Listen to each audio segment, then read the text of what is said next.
Hi, my name is Zach, and I'm going to be putting this strut and this coil back on a Honda Civic today. I'm going to be using a fuel gun, and I'm going to be using a ratchet driver with a 3/16, and I'm also going to be using a 14mm wrench. Alright, I'm going to be putting this coil back on top of the strut. It just goes right down over top like so. You're going to put your cap back down. It's got a little rubber piece that goes on the bottom, and it's going to fall down. It's going to be stopped by a little silver plate.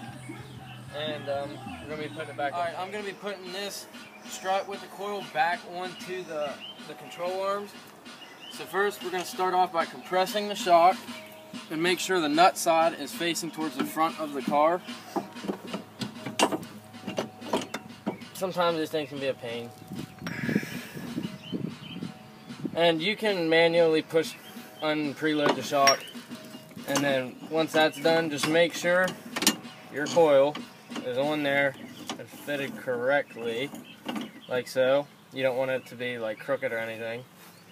And then we're gonna put these bolts back through to keep the strut in place. Alright, we're gonna be using our fuel gun again here. We're gonna be using a 17mm socket to drive this bolt back from the strut back onto the control arm.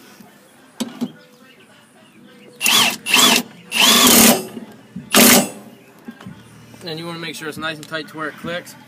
And then we're going to be putting, alright, pause that actually. Alright, you're going to need your fuel gun again with a 14mm socket. I'm going to drive this bolt back into the hub. Make sure it clicks nice and tight. And that's everything for putting the strut back on so far. Alright, then we are going to place this washer back on top of the strut with this nut on top of it. You're going to use this Allen driver with a 3/16 to put on top of the strut and a 14mm to tighten it. This is just used for keeping the strut in place to tighten it then. So this is what we're just going to do. Just slide it right down on top.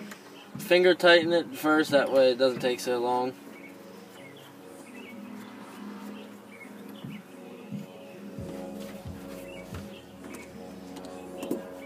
Then you're just going to put that on top like so. Just do a few little tightens first. Try and get as tight as possible with your fingers, because or else it'll take forever.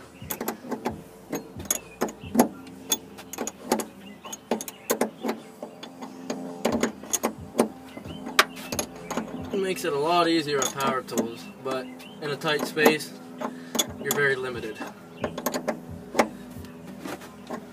You just want to make sure you get it tight. And then that's it. We're going to be using our fuel gun to put our tire back on.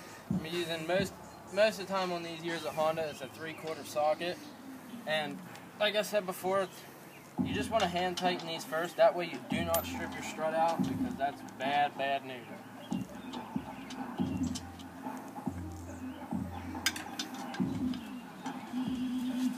Sometimes I use my foot to hold the tire in place, that way it doesn't kick out.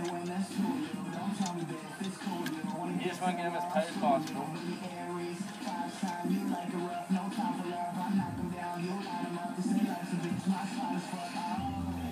Okay.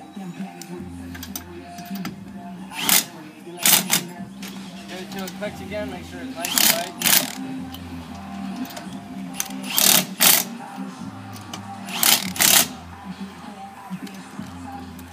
Alright, and then you just put back your strut and coil back onto your control arm. Thank you for watching, and hope you learned something today.